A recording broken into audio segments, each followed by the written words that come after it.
السلام علیکم ورحمۃ اللہ وبرکاتہ۔ ساتھیو، آقائے دو جہاں صلی اللہ علیہ وآلہ وسلم آپ نے ایک حدیث مبارکہ میں ارشاد فرمایا کہ 7 طرح کی اموات سے آپ نے پناہ مانگی، جن میں پانی میں ڈوب کے مر جانا بھی شامل ہے۔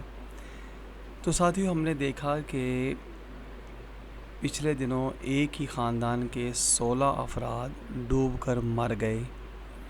کیا ہمارے لیے یہ کھلی اور روشن عبرت نہیں؟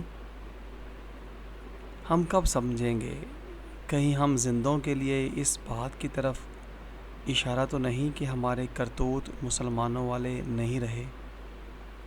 ساتھیو، یہ ڈوب کر کے مر جانا، اس سے آقائے دو جہاں صلی اللہ علیہ وآلہ وسلم نے پناہ مانگی۔ تو غور کیجئے کہ یہ جو لوگ ڈوب کر مرے ہیں، تھوڑا سا اس حوالے سے بھی غور کر لینا چاہیے، تھوڑی سی فکر کرنی چاہیے۔ اگرچہ یہ واقعہ بہت دل خراش ہے، مگر کیا یہ ہمارے لیے مقام عبرت نہیں؟ ہمارے پیارے نبی پاک صلی اللہ علیہ وآلہ وسلم نے ایسی موت سے پناہ مانگی ہے۔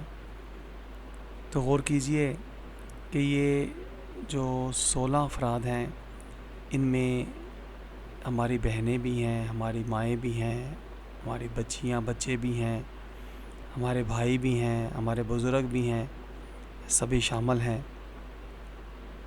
تو یہ کس حالت میں ہیں؟ ہے نا؟ بہنیں بیٹیاں کس حالت میں ہیں؟ اور پھر کس مقصد کے لیے گھر سے گئے؟ اگر ہم تھوڑا سا غور کریں، خدا کی قسم، تو ہم جان جائیں گے کہ ہم دنیا میں سیر سپاٹوں کے لیے نہیں آئے۔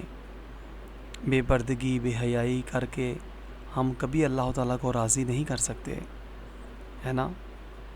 تو یہ سارے معاملات ہمیں اس طرف توجہ دلوا رہے ہیں کہ ہم نبی کریم صلی اللہ علیہ وآلہ وسلم کی تعلیمات اپنا لیں۔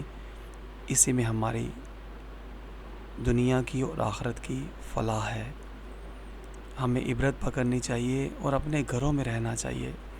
دور حاضر میں، اتنے پرفتن دور میں، جہاں پانی والے کولر کے ساتھ گلاس کو سنگلی بدھی ہوئی ہے، تو آج ہماری عزتیں کہاں کہاں کر پہنچ چکی ہیں۔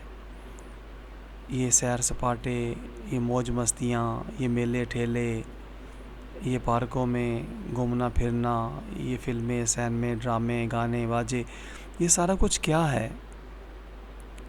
یہ تباہی ہے، بربادی ہے نا؟ تو یہ ہماری بہنیں بیٹیاں، ہماری مائیں، مجھے بھی، ہمارے خاندان والوں کو، آپ کے خاندان والوں کو اس واقعہ سے عبرت پکڑنی چاہیے۔ اور ہم لوگ دنیا میں کھیل تماشوں کے لیے نہیں آئے، اللہ تعالیٰ کو راضی کرنے کے لیے آئے ہیں۔ تو آئیے آج سے عزم کریں کہ ہم صرف اور صرف اللہ اور اللہ کے نبی صلی اللہ علیہ وسلم کی تعلیمات پہ چلیں گے، عمل کریں گے، اور یوں اپنی زندگیوں کو ناگہانی آفات و بلیات میں ڈال کر کے، جس سے ہمارے آقائے دو جہاں صلی اللہ علیہ وآلہ وسلم نے پناہ مانگی، ایسی عبرت کی نشانیاں بننے سے اللہ تعالیٰ ہمیں بچائے اور ہمیں اس راہ حق کا راہی بنائے جس پر چلتے ہوئے ہم دنیا اور آخرت کی کامیابیوں کو پالیں۔